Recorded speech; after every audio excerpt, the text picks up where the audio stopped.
Sejam todos bem-vindos ao canal Companheiros da Luz. Campanha de divulgação do Consolador Prometido, por Jesus Cristo, dádiva divina da terceira revelação, materializado nas obras da codificação espírita, que semeia as diretrizes reveladoras de Deus, a forjar nossa evolução moral, trazidas ao mundo pelos emissários do Senhor, apontando-nos rumo à nova era. Leitura-estudo da primeira obra básica da codificação espírita, publicada em 1857, em Paris, França, intitulada O Livro dos Espíritos, conteúdo de revelação, extrato de respostas ditadas a diversos médiuns, pela espiritualidade superior, quando inquirida por Allan Kardec. Exame da quarta parte, denominada Esperanças e Consolações. Perguntas de números 983 a 989, do capítulo 2, Penas e Gozos Futuros.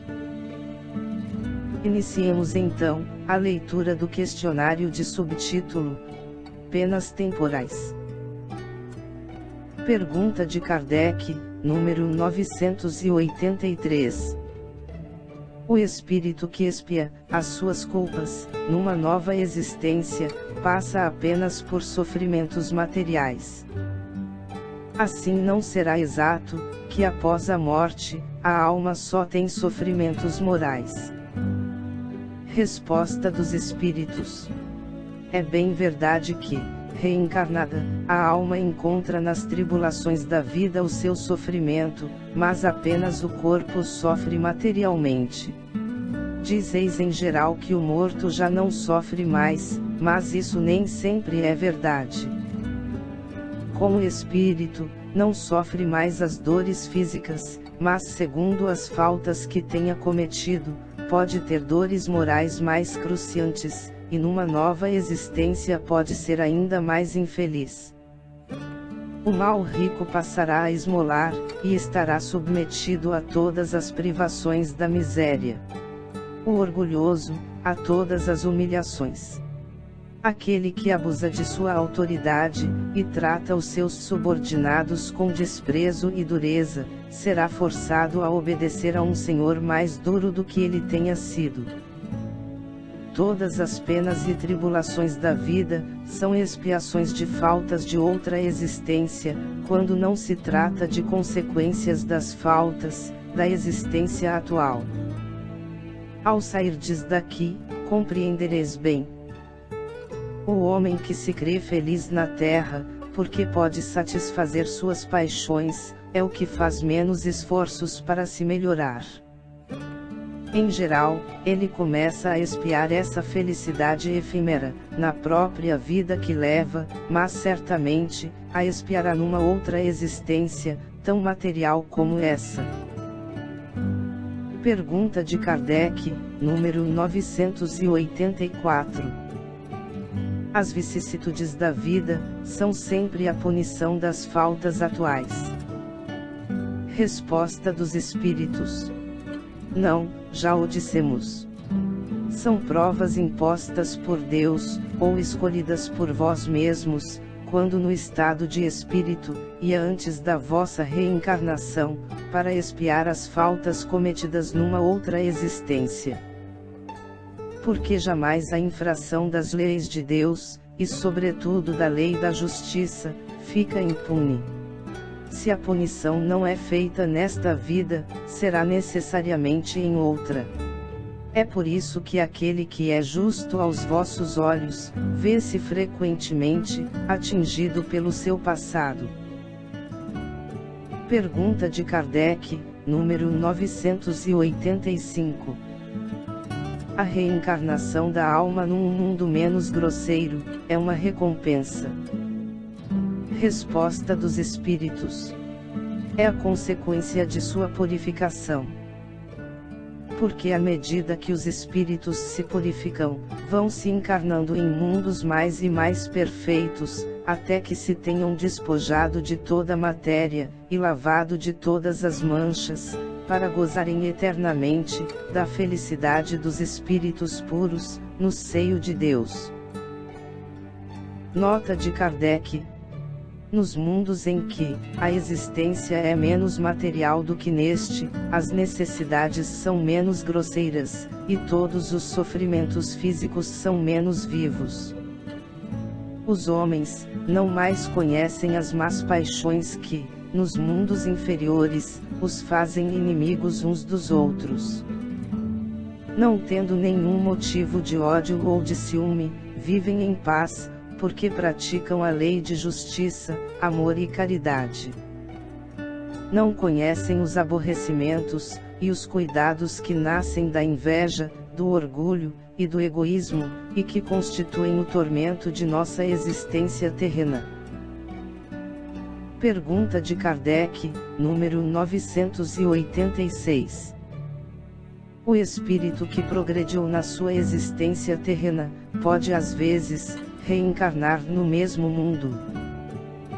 Resposta dos espíritos: sim, se não pode cumprir a sua missão, e ele mesmo pedir para completá-la numa nova existência. Mas isso não será mais para ele uma expiação. Pergunta de Kardec, número 987. O que acontece com o homem, que sem praticar o mal, nada fez para se libertar da influência da matéria? Resposta dos espíritos: desde que não deu nenhum passo na direção da perfeição, deve recomeçar uma existência semelhante à que deixou. Fica estacionário, e é assim que pode prolongar os sofrimentos de sua expiação. Pergunta de Kardec, número 988. Há pessoas para as quais a vida flui numa serenidade perfeita, que, não tendo necessidade de fazer qualquer coisa para si mesmas, estão livres de cuidados. Essa existência feliz é uma prova de que nada tem a expiar de uma existência anterior. Resposta dos espíritos: conheces muitas assim. Se o acreditas, enganas-te. Em geral, essa serenidade não é mais do que aparente. Podem ter escolhido essa existência, mas, quando a deixam, percebem que ela não os ajudou a progredir. Então, como os preguiçosos, lamentam o tempo perdido.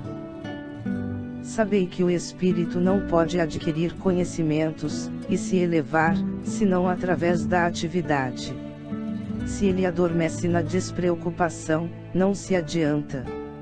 É semelhante àquele que, de acordo com os vossos costumes, tem necessidade de trabalhar, e vai passear ou dormir para nada fazer.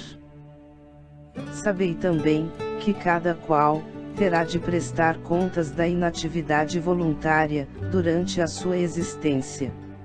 Essa inutilidade é sempre fatal à felicidade futura. A soma da felicidade futura, está na razão da soma do bem que se tiver feito.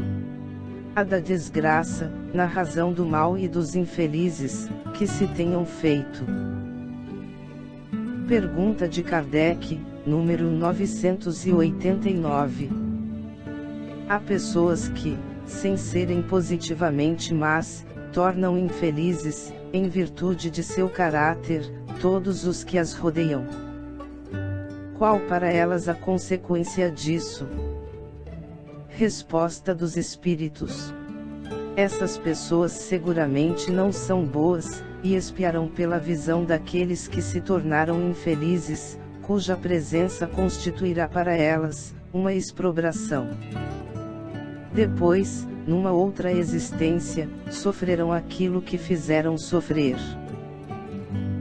Chegamos ao final da leitura deste questionário. Não percam a leitura do próximo, de subtítulo: Expiação e Arrependimento. Muito obrigado, boa reflexão, que Jesus abençoe a todos.